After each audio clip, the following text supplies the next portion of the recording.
الرحمن الرحیم۔ میں ہوں مدثر راجپوت۔ آپ میرا یہ چینل دیکھ رہے ہیں میجک انسپائریشن ود مدثر۔ 2012 میں جب میں نے نیا بی ایس جیولوجی کیا تو وزیر اعلیٰ پنجاب کی طرف سے ایک میرے پاس میسج آیا کہ وہ یوتھ انٹرنشپ پروگرام تھا، تو اس میں میرے کے لیے ایک کال آ گئی۔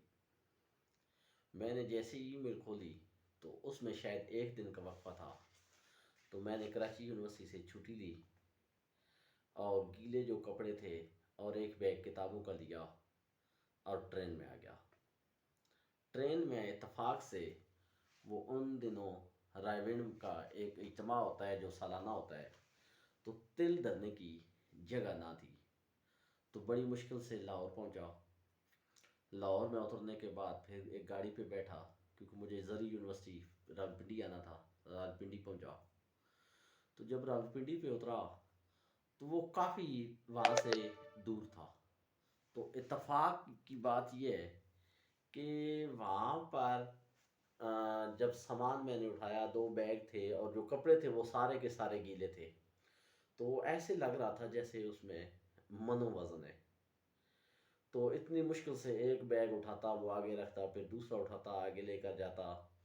اچھا رکشہ جب اس سے پوچھا تو اس نے بھی کہا کہ 1200 یا 1000 روپیہ لوں گا وہاں تک پہنچانے کے لیے۔ تو میں نے کہا چلے تھوڑا سا دور جا کر لوکل گاڑی پہ بیٹھ جاؤں گا۔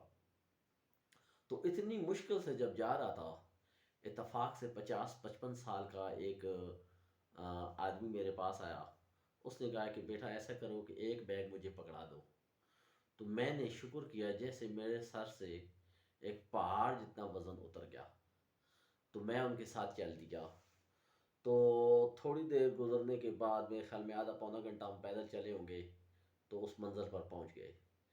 اب آپ وہ اندازہ لگائیں کہ اس کی یہ جو تھوڑی سی کاوش تھی یا تھوڑی سی میرے ساتھ نیکی یا ہمدردی تھی، اس نے مجھے آج اس کا شکریہ ادا کرنے پر مجبور کر دیا۔ اور یہ ایک ایگزامپل بتانے کا مقصد یہ ہے کہ جب کبھی کوئی کسی کو مشکل وقت